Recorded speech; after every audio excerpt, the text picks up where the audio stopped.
ಈ ಅನ್ನ ಸಾಂಬಾರು ಅಂದ್ರೇ ಒಂಥರ ಎಮೋಷನ್ನು. ರೆಸ್ಟೋರೆಂಟ್ಗಳಲ್ಲಿ ಎಷ್ಟೇ ರುಚಿಯಾಗಿರೋ ಊಟ ತಿನ್ಕೊಂಬಂದ್ರೂ ಮನೇಲಿ ತಿನ್ನೋ ಅನ್ನ ಸಾಂಬಾರಿಗೆ ಸರಿಸಾಟಿ ಇರಲ್ಲ. ಇವತ್ತಿನ ವಿಡಿಯೋದಲ್ಲಿ ನಾನು ತೋರಿಸ್ತಿರೋದು ಒಂದು ಸಾಂಬಾರು ರೆಸಿಪಿ. ನಾನಿಲ್ಲಿ ಪಾಲಕ್ ಸೊಪ್ಪು ಬಳಸ್ಕೊಂಡು ಸಾಂಬಾರು ಮಾಡ್ತಾಯಿದ್ದೀನಿ. ಅದಕ್ಕೆ ಒಂದು ದೊಡ್ಡ ಕಟ್ಟಷ್ಟು ಪಾಲಕ್ ಸೊಪ್ಪು, ಹಾಗೆಯೇ 3 ಹಣ್ಣಾಗಿರೋ ಟೊಮೊಟೊ, 1 ಬೌಲಷ್ಟು ತೊಗರಿಬೇಳೆ ತೊಗೊಂಡಿದ್ದೀನಿ, ಹಾಗೆಯೇ 1 ಬೌಲಷ್ಟು ಹಸಿ ತೆಂಗಿನಕಾಯಿ ತುರಿ ತೊಗೊಂಡಿದ್ದೀನಿ. ತೊಗರಿಬೇಳೆನೆಲ್ಲ ಚೆನ್ನಾಗಿ ವಾಶ್ ಮಾಡ್ಕೊಂಡಿದ್ದೀನಿ. ಈಗ ಒಂದು ಕುಕ್ಕರ್ ತೊಗೊಂಡು ಆ ಕುಕ್ಕರ್ಗೆ ಮೊದಲೇ ವಾಶ್ ಮಾಡಿದ್ದಂತಹ ತೊಗರಿಬೇಳೆ ಹಾಕ್ಕೊಳ್ಳೋಣ. ನಿಮಗೇನಾದರೂ ಟೈಮ್ ಇದ್ದರೆ ಒಂದು ಹಾಫ್ ಆನ್ ಅವರ್ ಆದ್ರೂ ಇದನ್ನು ವಾಶ್ ಮಾಡಿ ನೆನೆಸಿಡೋದ್ರಿಂದ ಗ್ಯಾಸ್ಟ್ರಿಕ್ ಸಮಸ್ಯೆ ಆಗಲ್ಲ. ಹಾಗೆಯೇ ಹಣ್ಣಾಗಿರೋ ಟೊಮೊಟೊ ಹಾಗೂ ತೆಂಗಿನಕಾಯಿ ತುರಿನೂ ಕೂಡ ಹಾಕ್ಕೊಳ್ತಾ ಇದ್ದೀನಿ. ಪಾಲಕ್ ಸೊಪ್ಪನ್ನ ದೊಡ್ಡದಾಗಿ ಕಟ್ ಮಾಡಿ ವಾಶ್ ಮಾಡಿ ಹಾಕ್ಕೊಂಡಿದ್ದೀನಿ. ಇದೆಲ್ಲವನ್ನು ಹಾಕಿದ ನಂತರ ನಾನಿಲ್ಲಿ ಸ್ವಲ್ಪ ಉಪ್ಪು ಹಾಕ್ಕೊಳ್ತಾ ಇದ್ದೀನಿ. ಉಪ್ಪು ಹಾಕಿಲ್ಲ ಅಂದರೆ ಬೇಳೆ ಸಪ್ಪೆ ಸಪ್ಪೆ ಆಗುತ್ತೆ.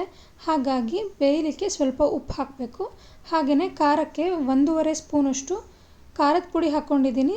ಸ್ವಲ್ಪ ಅರಿಶಿನ ಪುಡಿ, ಹಾಗೆ 1.5 ಲೋಟದಷ್ಟು ನೀರು ಹಾಕ್ಕೊಳ್ತಾ ಇದ್ದೀನಿ. ಇದ್ರ ಜೊತೆಗೆ 1 ಸ್ಪೂನಷ್ಟು ಎಣ್ಣೆ ಹಾಕ್ಕೊಂಡು ಇದೆಲ್ಲವನ್ನು ಹಾಕಿದ ನಂತರ ಕುಕ್ಕರ್ ಲಿಡ್ನ ಕ್ಲೋಸ್ ಮಾಡಿ ಬೇಯಲಿಕ್ಕೆ ಇಡ್ತೀನಿ. ಈಗಲೇ ಉಪ್ಪು ಖಾರದ ಪುಡಿ ಎಲ್ಲ ಹಾಕಿದ್ರೆ ಬೇಳೆ ಬೇಯುತ್ತೆ ಅಂತ ಡೌಟ್ ಇರ್ಬೋದು.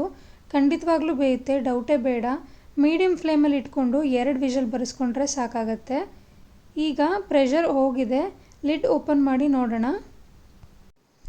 ಈಗ ನೋಡ್ತಿರ್ಬೋದು ಈ ಸೊಪ್ಪು, ಟೊಮೊಟೊ ಹಣ್ಣು ಹಾಗೂ ಬೇಳೆ ಎಲ್ಲವೂ ಕೂಡ ಚೆನ್ನಾಗಿ ಬೆಂದಿದೆ.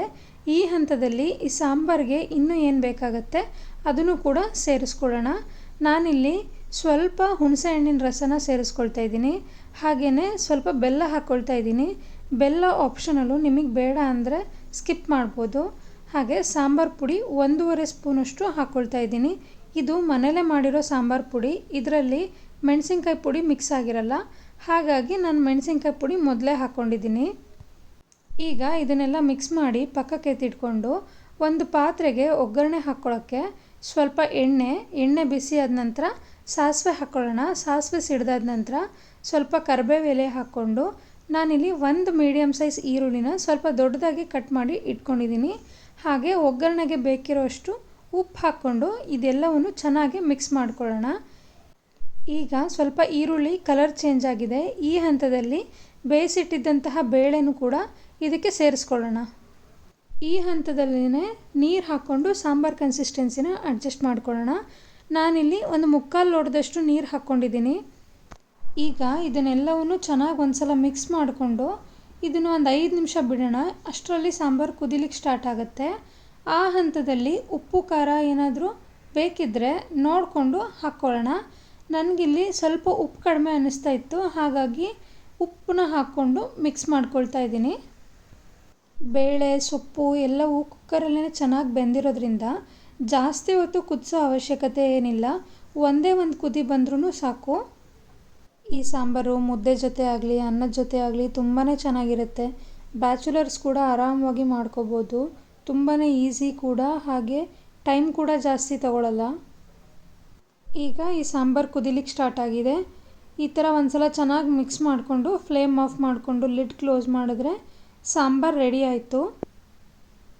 ನೋಡಿದ್ರಲ್ಲ ಈ ಪಾಲಕ್ ಸಾಂಬಾರು ಮಾಡೋದು ಎಷ್ಟು ಸುಲಭ ಅಂತ. ನೀವು ಕೂಡ ಮನೆಯಲ್ಲಿ ಒಂದ್ಸಲ ಟ್ರೈ ಮಾಡಿ ಟೇಸ್ಟ್ ಹೇಗೆ ಬಂತು ಅಂತ ಕಮೆಂಟ್ ಮಾಡಿ. ನಿಮಗೇನಾದರೂ ಈ ರೆಸಿಪಿ ಇಷ್ಟ ಆಗಿದ್ದಲ್ಲಿ ಪ್ಲೀಸ್ ಒಂದು ಲೈಕ್ ಮಾಡಿ.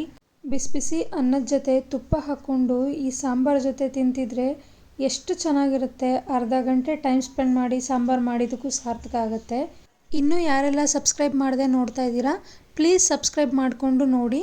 ಮತ್ತೆ ಸಿಗ್ತೀನಿ ಮುಂದಿನ ವಿಡಿಯೋದಲ್ಲಿ ಇನ್ನೊಂದು ಹೊಸ ರೆಸಿಪಿ ಜೊತೆ. Thank you for watching this video.